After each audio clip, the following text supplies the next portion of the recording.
তোমাকে না জানিয়ে তোমার এই কালো কুচকুচে চুল আমি সাদা করে দেব, রুখতে পারবে? তোমার এই চোখের লাল চাহনি আমি ঝাপসা করে দেব, ঠেকাতে পারবে?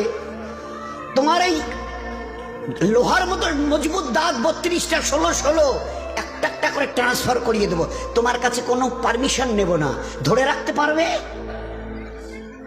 এইভাবে আস্তিন গোটানো মাসল ফোলানো ধরে রাখতে পারবে তো? এরকম করবে না তো? এইভাবে এরকম হবে না তো? সামনে এসে একটা পান দিচ্ছে, এই হাত, চাচা এই হাতটা নিলেন, এই হাতটা কলে না রে বাবা দেখ না চিমটি কাটাতে কিচ্ছু নেই। আসমান থেকে আওয়াজ দিচ্ছে, ও হাত তোমার কথা শুনে আমার, এ হাত তোমার কথা শুনে আমার। আমি এর পাওয়ারকে সিজ করে নিয়েছি। এই দুটো পা যদি হনন হনন করে হেঁটে চলো, খালি একটা পায়ের যদি সামান্য একটু প্যারালাইসিস করে দিই না, তো জীবনভর করে হাঁটতে হবে। বেডরুম থেকে নিয়ে বাথরুম একদম লাগালাগি, অ্যাটাচড, আমরা বলি না অ্যাটাচড। তুই বেডরুম থেকে নেমে বাথরুম কত 4-5 হাত, বেডরুমের দেয়াল আর এটাই হচ্ছে বাথরুমের দেয়াল, মাঝখানে একটা দরজা।